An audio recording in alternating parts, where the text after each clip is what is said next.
A fronte di una popolazione destinata ad invecchiare, rimane cronica la carenza di personale sociosanitario nelle case di riposo della regione. La missione in Brasile, Santo Domingo di Uripa, parte dai numeri che fotografano la situazione del Veneto. Se gli anziani oggi sono 370.000, nel 2050 saranno 670.000. La lista di attesa per entrare nelle RSA attualmente è di 10.000 persone per 33.000 posti letto. Le stime parlano di una mancanza di circa 3.000 operatori sociosanitari. Difficile recuperarli, visto che con gli ultimi 22 corsi attivati per 660 posti i partecipanti sono stati appena 487.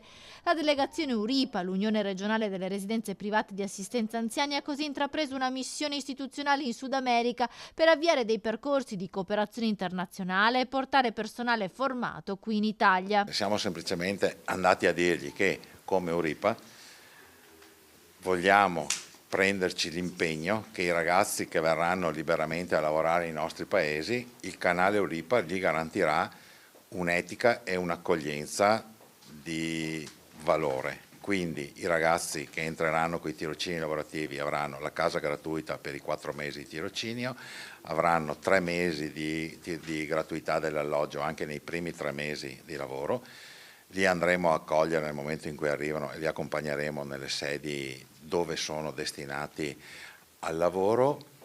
Garantiremo loro durante il tirocinio la borsa di studio prevista di 1.200 euro, più aggiungeremo il pasto giornaliero. Durante gli incontri sono stati presentati video in lingua spagnola e portoghese con testimonianze di infermieri e OSS dominicani e brasiliani già impegnati nelle RSA venete, garanzie sulla formazione e sugli alloggi, da qui l'appello di Uripa ad un sostegno delle istituzioni locali nel garantire la copertura degli alloggi. L'appello sarà anche quello, cercheremo aiuto nelle istituzioni locali, nei sindaci, negli ATER e anche nei cittadini che oggi sono diffidenti a dare alloggi a uno straniero, ma nel momento in cui siamo noi che ci mettiamo la faccia, auspichiamo che d'altronde sono delle bravissime. Chi è arrivato oggi in questo ultimo anno si è integrato benissimo nelle nostre comunità. La speranza è che avviando questo progetto nel corso del prossimo anno si possano assumere 200 nuovi OSS nelle RSA del Veneto.